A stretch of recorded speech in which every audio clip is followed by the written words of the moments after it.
Bienvenidos a nuestro podcast semanal Bolígrafos.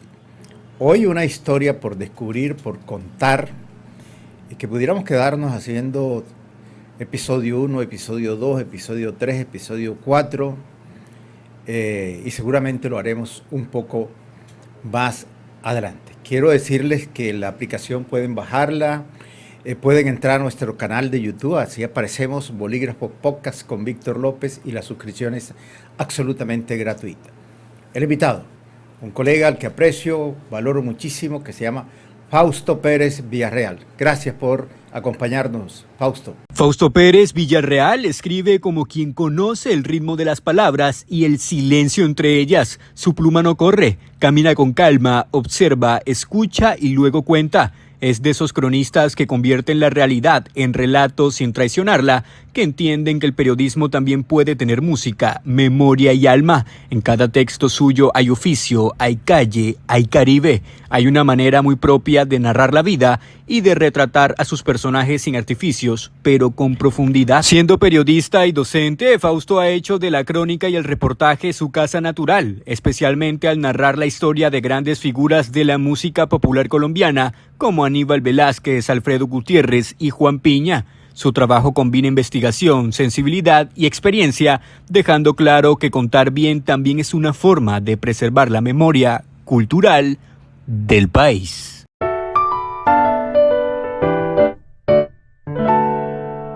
Complacido, Víctor, honrado en este maravilloso programa que tiene un nombre bien puesto, Bolígrafo, que tanta significación tiene en el desarrollo de la humanidad, el desarrollo creativo, del intelecto y de todo lo que tiene que ver con vida, con evolución. Bueno, lo voy a contar en 30 segundos a usted y a la gente que nos sigue cómo surgió el nombre. Yo venía a Cartagena pensando y ya quería entrar en la era podcast hace un poco más de 2 años. Y puse sobre la mente varios nombres. Lo consulté con varios amigos y colegas y solté el nombre de bolígrafos. Me dijeron, ¿por qué bolígrafos? Se escriben historias. Con bolígrafos se han escrito muchos libros. Nosotros los periodistas no podemos olvidarnos del bolígrafo aunque estemos en la era tecnológica. En fin, por eso surgió el nombre de bolígrafos. Bien puesto. Bueno, Fausto, ¿cuántos libros se ha escrito usted, que es un hombre joven, periodísticamente hablando? Son 20 libros en un lapso de 30 años. El primero salió en el año 1992, que fue el resultado de una serie de crónicas publicadas originalmente en el Heraldo Deportivo, bajo la dirección de Fabio Poveda Márquez. Esos trabajos a la postre alimentarían el libro que se llamaría Su Majestad el Nocao y fue ganador del Premio Nacional de Periodismo Postobón. Bueno, ¿quién inspiró a Fausto como cronista? Fíjate que no vengo de una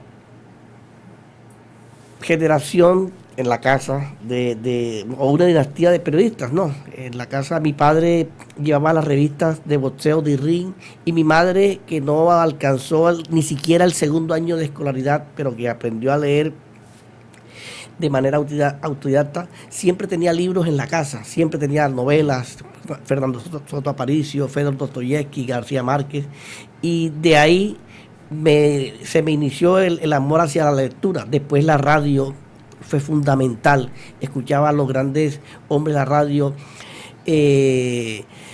Fabio Poveda Márquez, Chelo de Castro C, y de ahí fueron alimentando esa semilla que finalmente germinaría con esto de es el periodismo realmente. Esas fueron las grandes inspiraciones mías, al igual que los textos.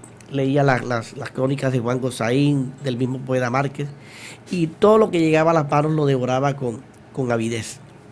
Bueno, sin duda Fabio fue uno de los excelsos cronistas que hemos tenido, al igual que Gozaín, y yo siempre recuerdo el Heraldo Deportivo o el Martes Deportivo, el Heraldo Deportivo de los martes.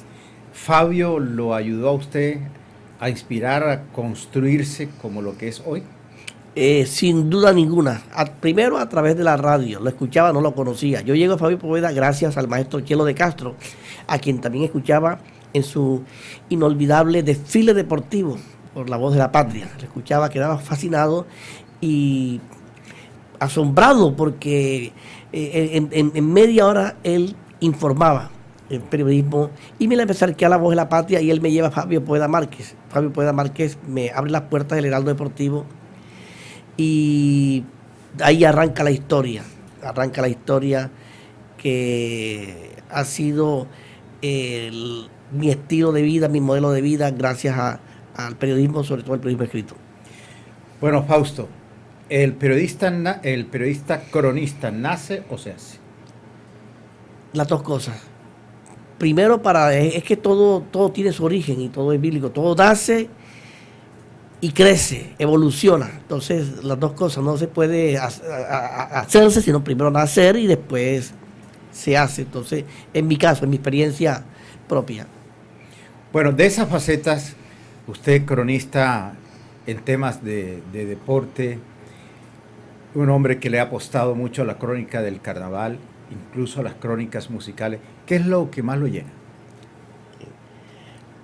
Narrar ya sea la historia de un deportista, sea boxeador, sea futbolista, sea ciclista, sea un cantante, un compositor, un instrumentista, sea un literato, en fin, narrar, contar historias, porque soy un convencido de que la historia de nuestro país no solamente está forjada a partir de los hechos de los próceres, de los aborígenes, de los invasores, sino también las personas que hacen cultura, que construyen patria. También esa historia, esos personajes forman parte de la historia nuestra.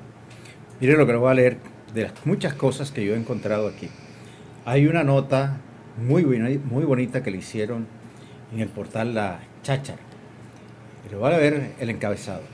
De figura menuda, vestido con su habitual camisa de cuello nerú y mangas largas que le dan un aire de persona cuidadosa cuando se trata de vestir y de realzar su imagen, como si anduviera en una gala permanente, cierra cada botón de los inferiores hasta los de más altura.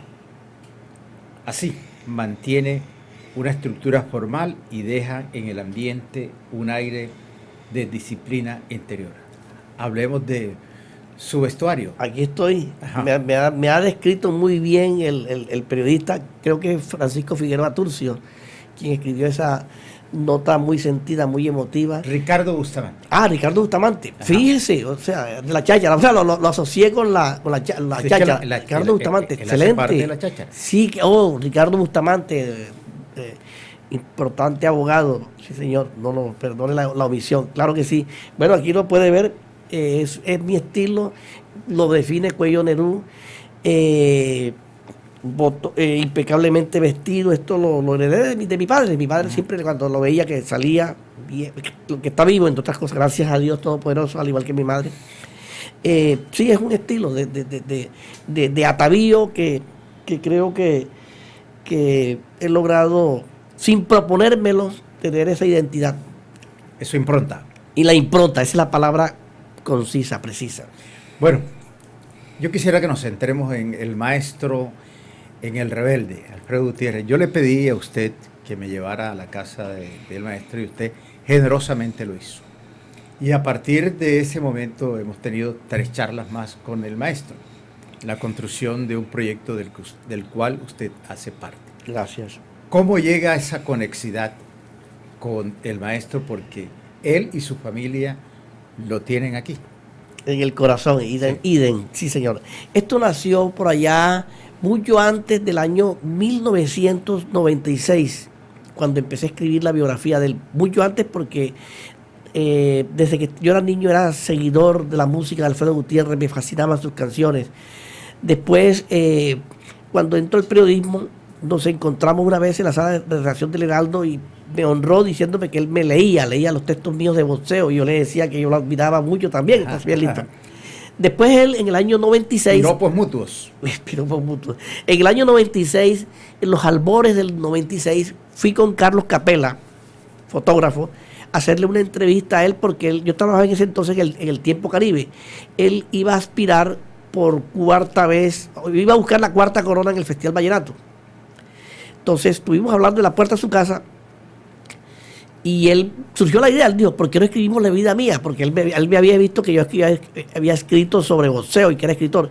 Entonces a partir de ahí empezó a escribirse la biografía que finalmente se publicó en el año 2001, gracias a la Universidad del Atlántico, específicamente al doctor Ubaldo Mesa, gracias a Ariel Castillo Mier, y a partir de ahí, en ese proceso de ir elaborando el libro, la investigación, redacción, corrección, fue estableciéndose una amistad entrañable que culminó con ser compadres. Somos compadres de Sacramento. Pero fue así la historia. Quiero contarla esta y la he dicho públicamente delante de Alfredo Gutiérrez y él lo ratifica. Mi esposa Jenny Cárdenas estaba embarazada en ese momento cuando estábamos haciendo el libro. Alfredo no se había enterado. Fuimos a una filmación de un video y él ve a la mujer encinta. Y le dice, ¿ya quién es ella? Ella es mi señora. ¿Cómo así? Usted va a tener un hijo y no me había dicho. ¡Chila! La esposa. Sí. Mira que Fausto va a tener un hijo y no nos había dicho. Y me ha dicho Alfredo Gutiérrez así, compadre, yo tengo más de 100 ahijados. Uf, por ahí pasó. Pero siempre me llaman a mí para bautizar los hijos. Es la primera vez que yo solicito ser padrino. Quiero bautizar el hijo suyo y con Chila. Bueno, yo tenía iniciado, dije, bueno, así era porque yo pensaba. Honor que me hace. Y a partir de ahí, Alfredo Gutiérrez se constituyó lo que se llama un padrino. Y la señora Chila, una madrina para mi hijo Fausto Enrique Pérez Cárdenas. Bueno, como usted conoce muchas historias del maestro, quiero preguntarle, pero yo sé que usted me la va a narrar, o se la va a narrar a todos los que nos siguen en este podcast, lo va a narrar con lujo de detalle. Delante de usted, yo le pregunté al maestro, explíqueme su obsesión, si es que es una obsesión, por los ojos y por los cabellos, porque gran parte de sus éxitos están alrededor de canciones sobre ojos y cabellos. Hablemos de eso. Correcto. Fíjese que la canción de el primer long play que él graba con el sello costeño, cuando él se independiza ya de Sonoluz, ya había pasado por Disco Fuentes, haciendo en el año 68, él saca su primer LP con disco, la línea Vallenata, ya Vallenato. El long play se llamó La Cuñada. Le apostaban a ese disco, a esa canción La Cuñada, como una respuesta al célebre paseo La Colegiala de Julio de la Osa.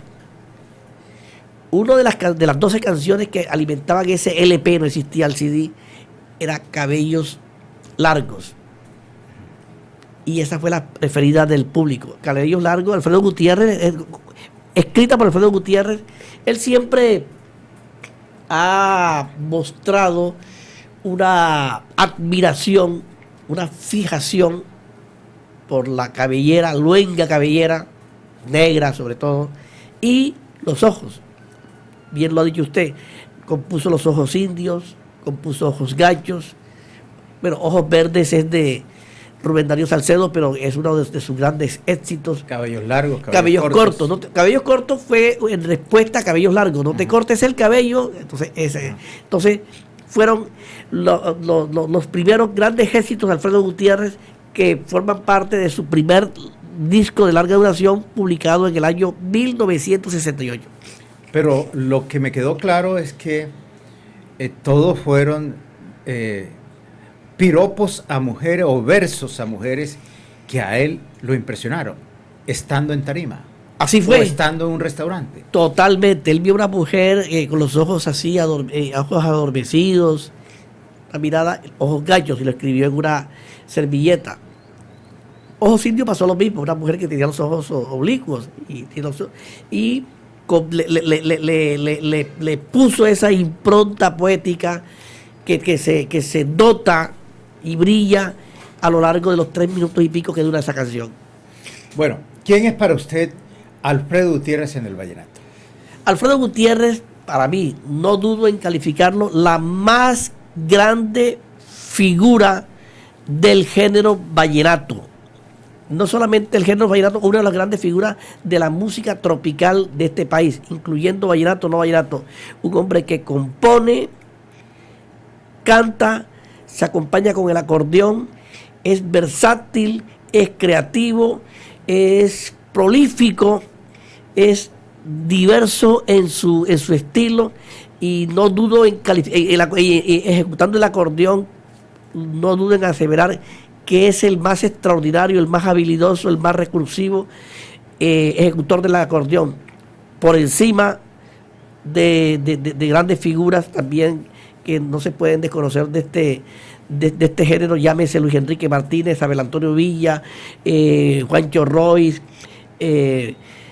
Israel Romero, Emiliano Zuleta y un largo etcétera. Alfredo Gutiérrez está, no lo dudo, un escalón encima de todos ellos.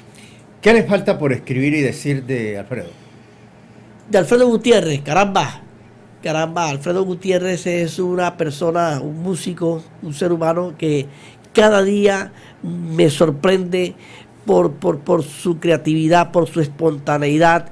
Es un libro abierto, una persona que cada día, que cada encuentro revela cosas nuevas en su comportamiento, en su capacidad creativa. Alfredo Gutiérrez, yo escribí en el año 2001, ya lo publiqué en el año 2001 el libro Alfredo Gutiérrez, la leyenda viva. Y desde entonces han transcurrido, ¿qué? 25 años ya. Este año se cumple 25 años, un cuarto de siglo del surgimiento de esa obra que merece una segunda edición, sobre todo por la obra, por lo que ha contribuido este personaje a la cultura nuestra.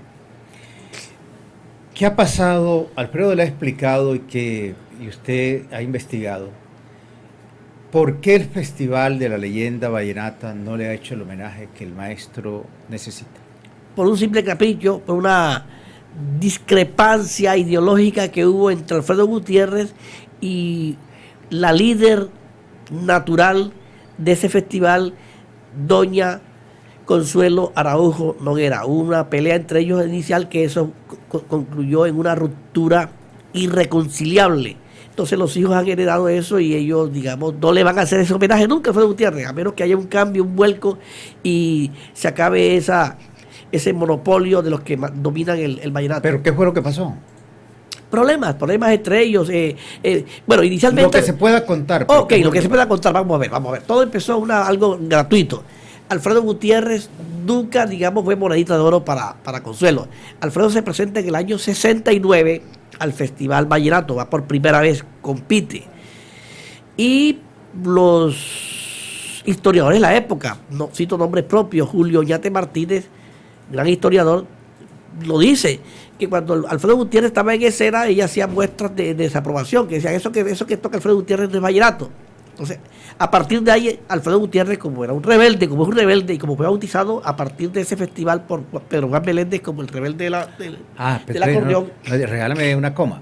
Sí. Es Pedro Juan Meléndez, ese grande de la radio barranquillera, quien bautiza a Alfredo el Rebelde. Perfecto, porque Alfredo Gutiérrez en el año 69, cuando él renuncia al público, él ve que no hay garantías, porque él está concursando, y él ve que el Consuelo está con el jurado y dice, no, y hace las muestras de desaprobación, y Alfredo Gutiérrez dice, no, ya yo veo que aquí no tengo nada que ganar, entonces dice, con perdón de todo, me retiro, y todo el favoritismo del público quiero que se lo transmita a Lisandro Mesa, y yo me retiro.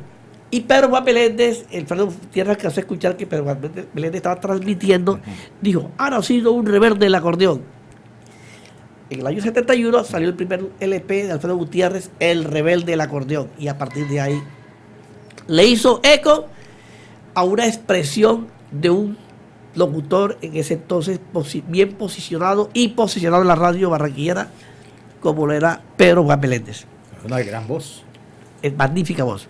Bueno, ahora sí, volvamos a la historia del choque Alfredo y Consuelo.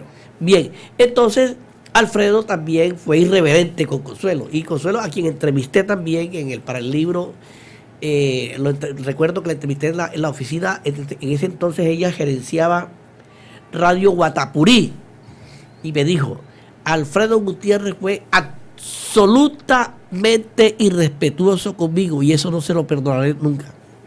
Pero fíjese, en el año 2002 creo que fue que Consuelo aspiró a la gobernación del Cesar y tuvo como contrincante a Lucas Génico. Y Consuelo Araujo, o sea, el equipo de Consuelo Araujo contrató a Alfredo Gutiérrez para que en el cierre de campaña. Oye, ¿no ha surgido un componedor para que sane esas heridas, esos corazones de los familiares de Consuelo y hagan el homenaje? No es que él lo esté pidiendo, es que es merecedor del homenaje. Fíjese que hubo una legión, por así decirlo, una legión de personas ilustres del Valle que propusieron el nombre de Alfredo Gutiérrez para que fuera homenajeado hace 3, 4, 6, antes de pandemia. Y no, un no contundente. Y no se lo van a dar. Alfredo Gutiérrez va a morir y algunos años después, cuando haya cambios que va a haber, naturalmente, va a ser entonces gran homenaje a Alfredo Gutiérrez, in memoria. ¿Él está resignado a que eso no va a ocurrir? Sí, totalmente. Alfredo Gutiérrez, ya para él el Festival Vallenato es caso cerrado. ¿Y no le quedaron heridas en el alma? No, en absoluto. Esa pregunta se la he formulado y no solamente él me ha respondido, sino que yo he colegido a partir de las conversaciones que hemos sostenido que no existe ningún resentimiento. Bueno, Fausto, hay quienes dicen que la musa se muere, que la musa se agota. Yo sí creo que la musa se va agotando, se va muriendo y los ejemplos cunden. Usted tiene una musa.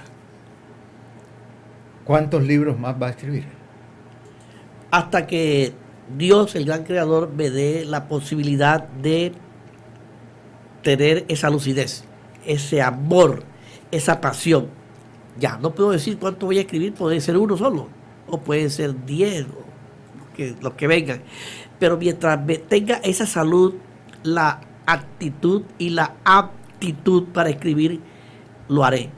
Bueno, voy a contarle que hace muchos años entrevisté a Gustavo Gutiérrez y él la música se la había agotado por la muerte de un gran amigo de él, de un gran compositor, Freddy Molina, después por lo que pasó con su hijo.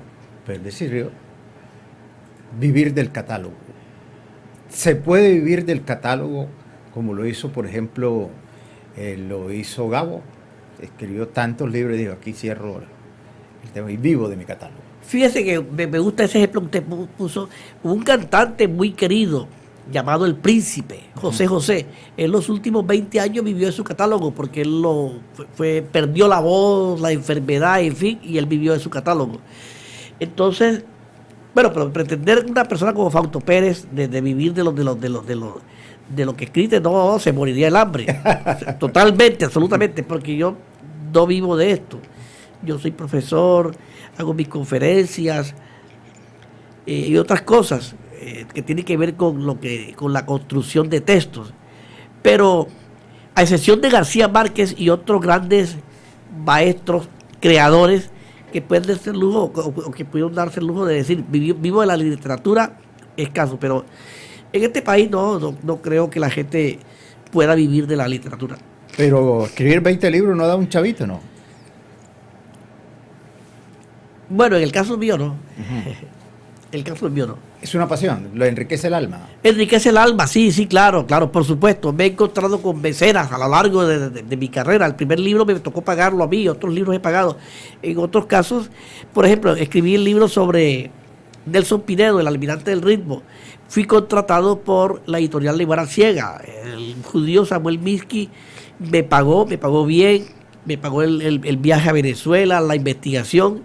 Entonces son cosas que me quedan. Por ejemplo, después saqué una segunda edición, Nelson Pinedo, yo sí soy de por aquí, que fue el resultado de una convocatoria de un portafolio de estímulos que gané, y ese dinero fue para eso.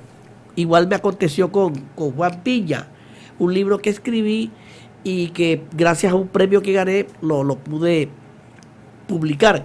Entonces, de alguna manera, se va encontrando uno con ángeles, circunstancias, bendiciones de Dios que le permiten a uno sacar adelante sus proyectos, materializar sus ilusiones, pero En el caso mío no puedo pretender de que ya con eso resuelvo La yuca. mi existencia, sí señor, así es. Sí.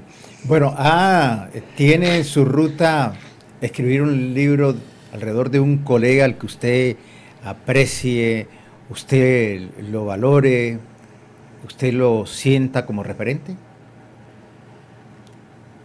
Bueno, no he ventilado esa posibilidad, pero las puertas están abiertas, claro que sí, claro que sí. Escribir sobre alguien, por ejemplo, la familia del maestro Isaac Villanueva, estamos hablando para que yo me he encomendado para hacer una biografía, una memoria del maestro. Entonces estamos en eso, estamos en eso. Yo estoy abierto siempre porque tengo, digamos, las herramientas, una herramienta divina que es algo que medianamente se hace, que es escribir. Entonces, mientras yo tenga eso, vamos para eso. Bueno, Fausto, yo quiero rematar este podcast con unas reflexiones. No vamos a hablar de nadie en particular. Lo hemos conversado como en privado. ¿No está en crisis la comunicación social como ejercicio académico? Interesante pregunta. Yo estoy en la academia, soy profesor, veo que hay muchas falencias, pero también veo con buenos ojos, con esperanza, con mucha ilusión, que hay jóvenes que aman, que tienen talento natural. Pero yo sí les digo esto, sería un error craso pensar que la facultad de comunicación me va a salvar. O sea, es decir, la comunicación finalmente está ahí para que estudies y para mí es necesario estudiar. Pero eso no lo es todo, no te garantiza. Una gran facultad de comunicación social, una gran universidad, no te garantiza que vayas a ser un buen periodista.